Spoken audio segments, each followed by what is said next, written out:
I studied Simmons. Like I said, I didn't. I wasn't. Simmons died before I was even born. I didn't really start studying the history until later on in life when I became interested. And so I studied as much as I could. And then the fish was really a prominent thing. When Stevie List made the fish, and I say Stevie List because I get a lot of credit that shouldn't be due. He was the godfather of the whole. All I did is I saw him going faster than anybody I'd ever seen, and I've always been a guy that likes speed and down the line, and so I was influenced by that. I want to do that. I want to go that fast. He just crank a turn and go in the blink of an eye, go 30 yards. Just phew, gone. I looked at the fish, the basic principles. That Simmons was a real straight line guy. Parallel and any kind of curve you have on a board slows it down. Cross section, rocker, plan line. Ekstrom told me, Carl Ekstrom.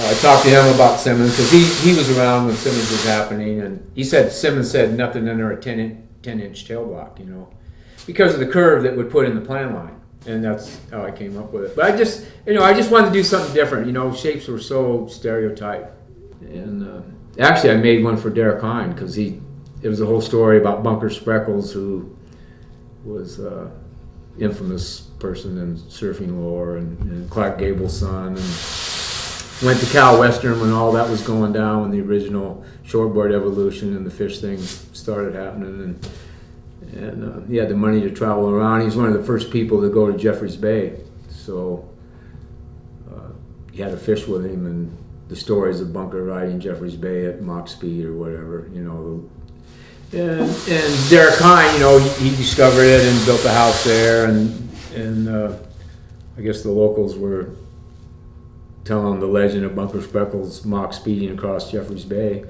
And Derek Hine had a background in twin fins and shortboards, and so the whole fish thing fit right into his MO, as far as what he was doing and where he wanted to go. So he didn't really know Stevie that well, but I was friends with him, so he came and enlisted me to bill him, fish from the period. So I did the best I could, and then he took that, and then Tommy Kern wrote it, and it got filmed, and then that was that, And Derek said some kind words and pumped it up, so that's how the whole thing got started again. Too young to